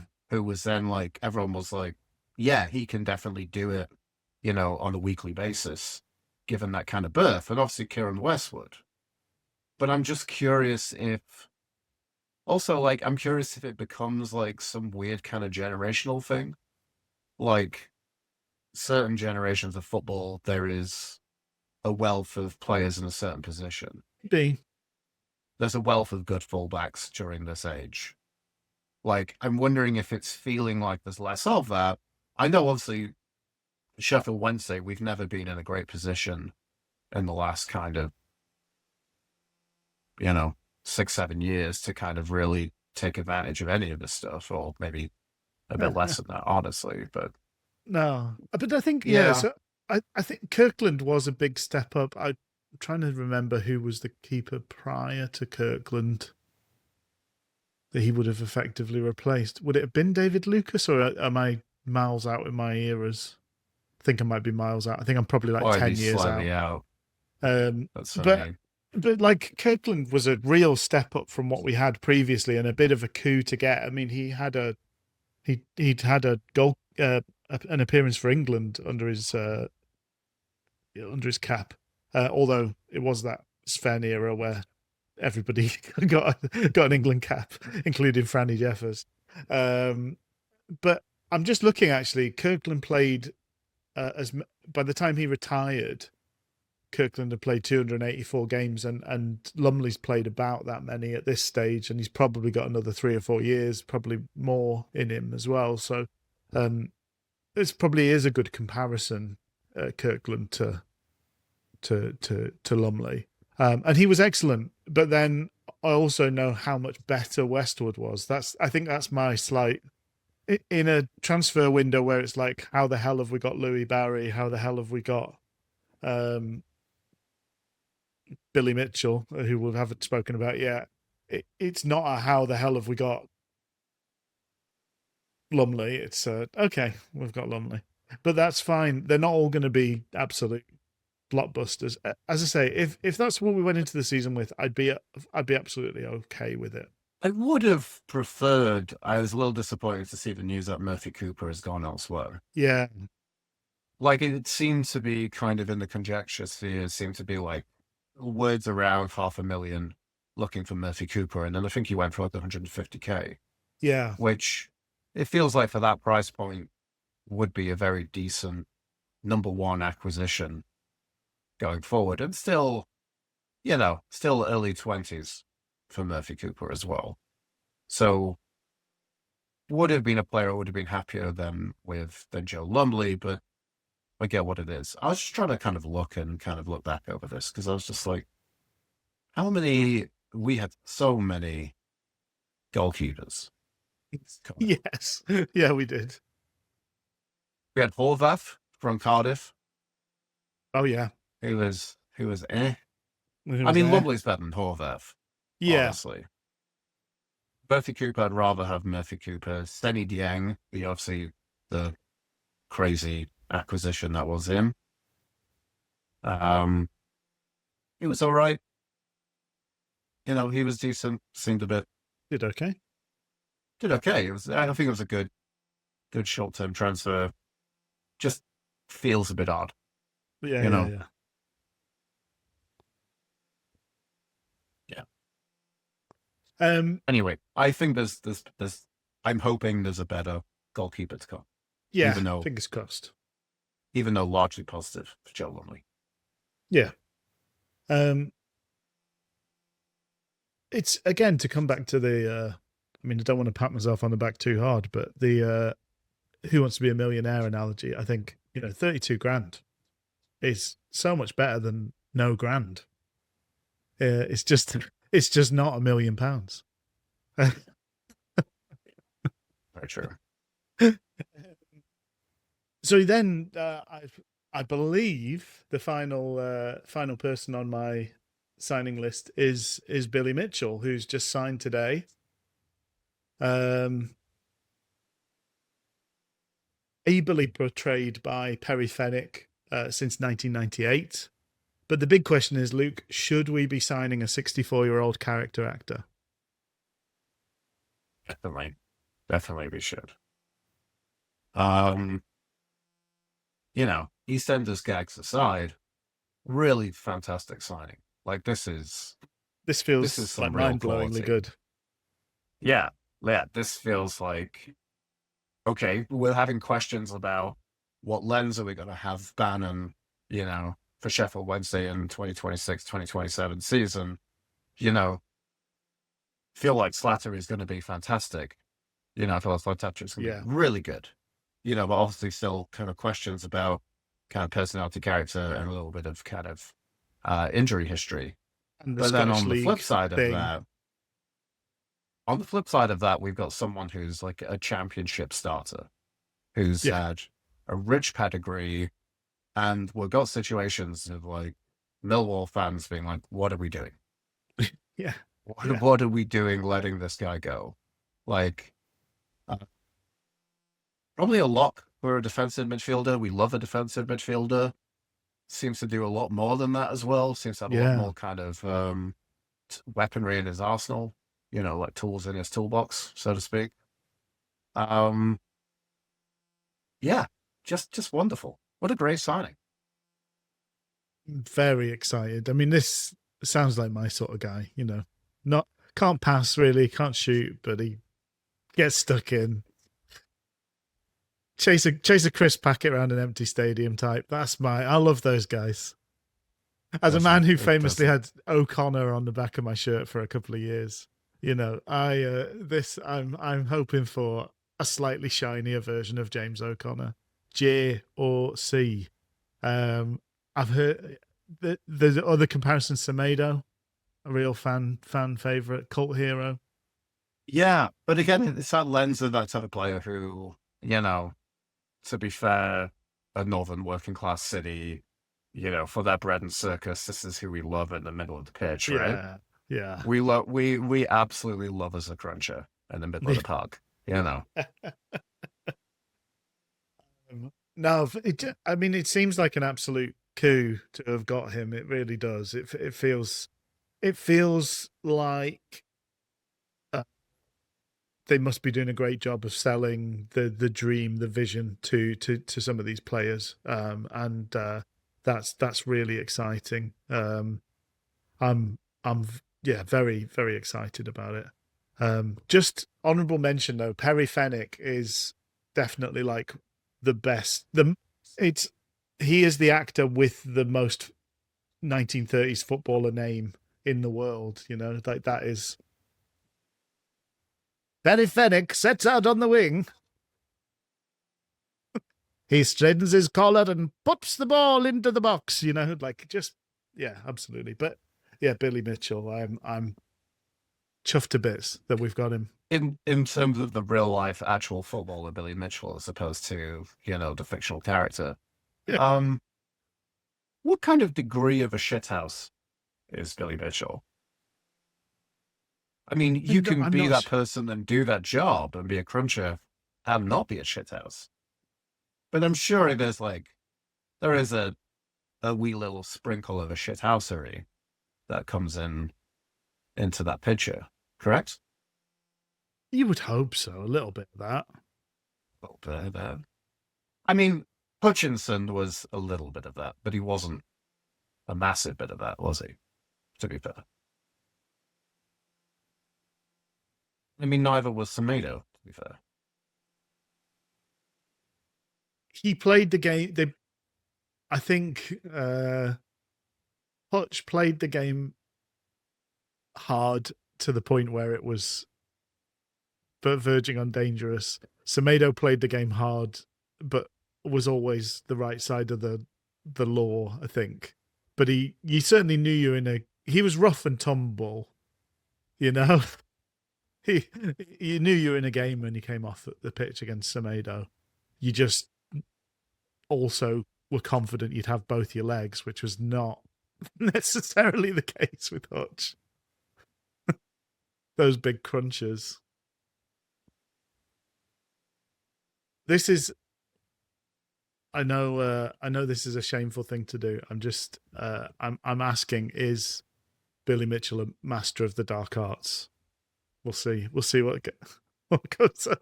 You're asking ChatGPT this? I'm sure. Yeah. He doesn't exactly just fit the description of an underhanded master, a dark arts specialist. Instead, his reputation is built entirely on being an incredibly disciplined, hardworking, and technically clean defensive anchor. I did really enjoy in the kind of SWFC kind of mini press release announcement here. Simon Wilson has added that he brings a full-blooded commitment, and let's say I think a few of his Wednesdayites are having a full-blooded commitment at the signing of Billy Mitchell. Let me tell you that. Hey.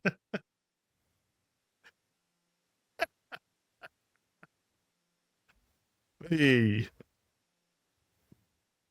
I can't work out if that's the Trump dance or whether you're taking on 2 men at once, or I don't know what's. Oh, were you a little bit disappointed that the Belgian players didn't do that? Because people were like, oh, they did the Trump dance. And I'm like, no, the Trump dance is... A little bit of, yeah. It's I think Chris Hardwick said it's masturbating 2 guys at the club, isn't it? That sort of thing is.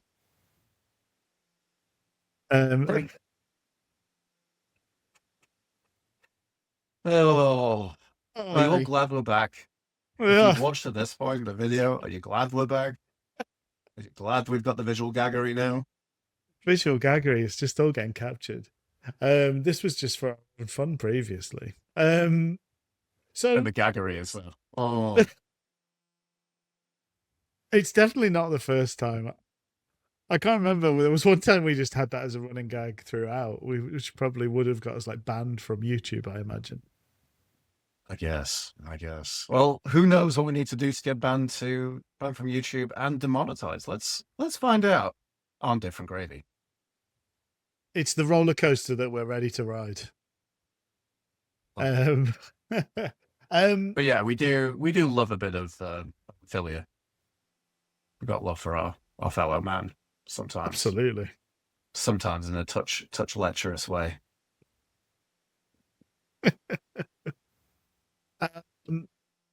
So two things. We're rounding things off here. What have you enjoyed the little Simon Wilson comments? What are your kind of how has Mr. Wilson landed with you thus far? He's marking out like there's a kind of a master plan. He's giving us kind of insight into what the kind of philosophy is. It's kind of giving us a little preemptive, he's wetting our whistle. Yeah. Giving us a little amuse-bouche of how these players are going to amuse our bouches moving forward. We're back again. Good. No, it definitely, and also the fact that we have a sporting director, Rich. We have someone who's thinking about signing players with a long-term, collective, cloud-like vision of what Sheffield Wednesday Football Club needs to look like from a squad perspective. Not doing everything in like a sort of caffeinated, mad rush at the last second. This is just not how football teams are run. You just like fling yourself from one disaster to another, don't you? Putting out fires as you go, but sometimes not, and then oh crap, that fire's really big now, and Once again, one thing Rich and I have come to the new house and we're like, you've got that wash lettuce which doesn't have the parasites in that the Americans have been eating.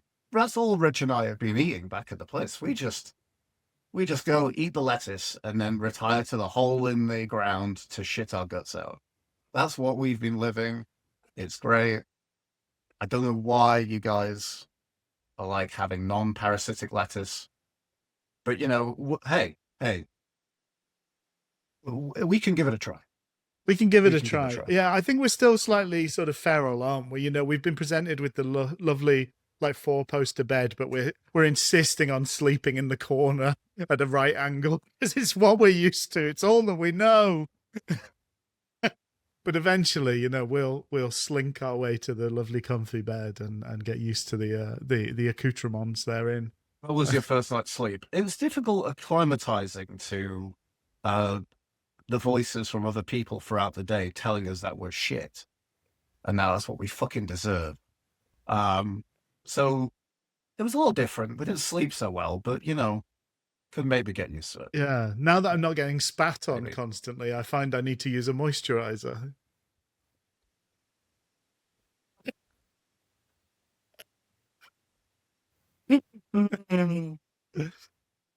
Oh, you will. Turns out E45 is a lovely replacement for other people's sputum.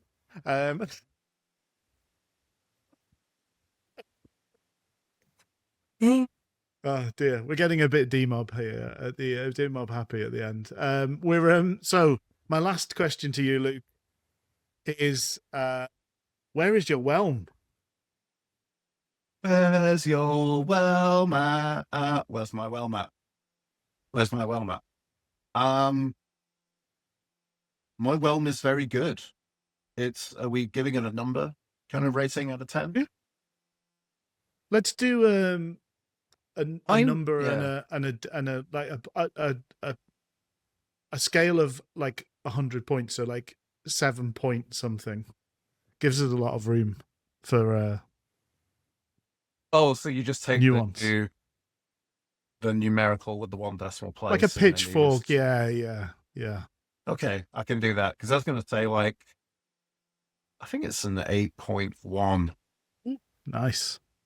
Because it's really good. It does show kind of promise, because I guess the interesting thing in terms of the transfer kind of strategy and what we're doing, it seems like this is a better version of what we've had previously. But still, it felt like previously, it always felt like we were being told, and I think that's very true, that like, look, the first signings through the door aren't going to be the most blockbuster. They're the ones that are going to come later in the window. And Simon Wilson has been kind of interviewed in the local press, kind of giving kind of more insight into some of the players who kind of come in later. Speaking of which, Rich, we are, speaking of Whelm and speaking of expectations, I think it's very interesting that, our owner, who we haven't mentioned, the new owner, yes, David Storch, has been posting on Twitter. Oh yes, that he's quite taken with the Freed from Desire song. He's got it in his head all the time.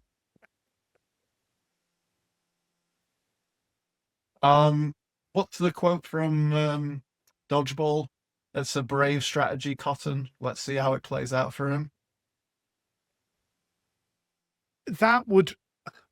So I'm like, I've got two completely diametrically like misaligned bits of my brain when it comes to this. So I'm like, one part of me is like, don't be ridiculous.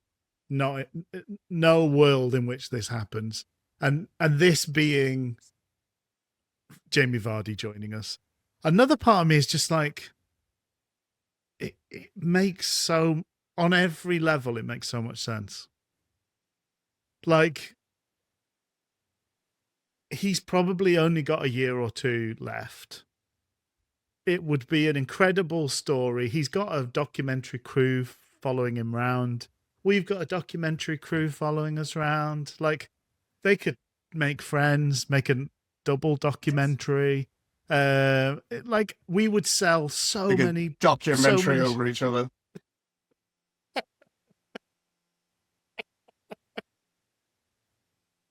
Like, we'd sell so many shirts. Like, it would be ridiculous. The Vardy 9 shirts would fly out the door and never stop flying. I don't know. Like, it just feels like it has to happen in a way, but like, also, it's never going to happen. Don't be so stupid. So that's what I'm saying. My brain is on both those paths to probably the same extent. What are your thoughts, Lou? I mean, would that be a way to get around the old FFP that, as part of his contract, we give him like a percentage sales on a series of Vardy merchandise? We give him high percentage. We take the V's, but he takes the RDs.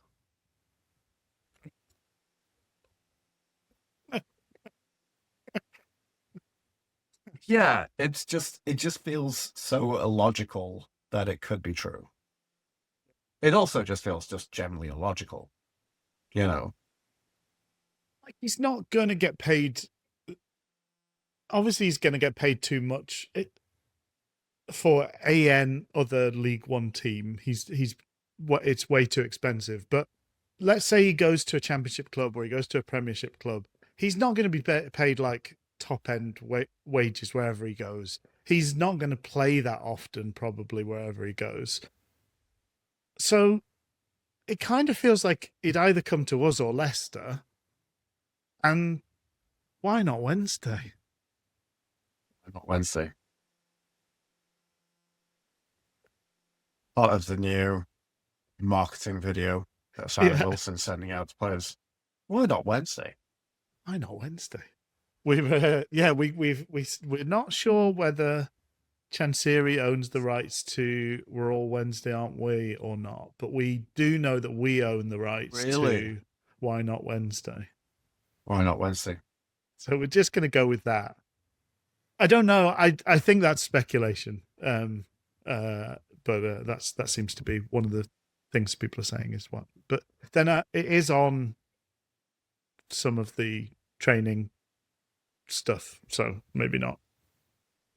They've just maybe decided to move away from it, the era of decline and getting put in the bin in so many ways. That's fine. And I think kind of going forward, that's maybe,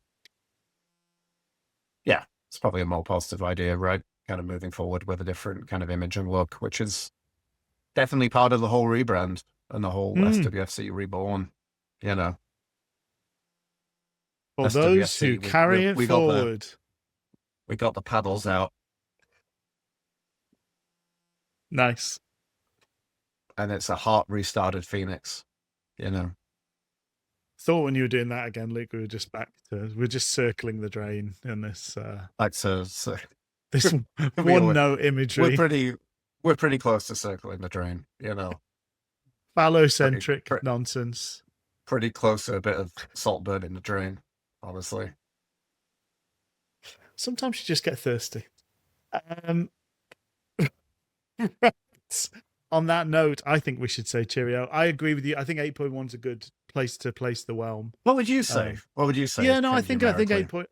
I probably wouldn't stray far from that, to be honest. I think 8.1 is good. My song I had in my mind was Pixies. Where is my Whelm?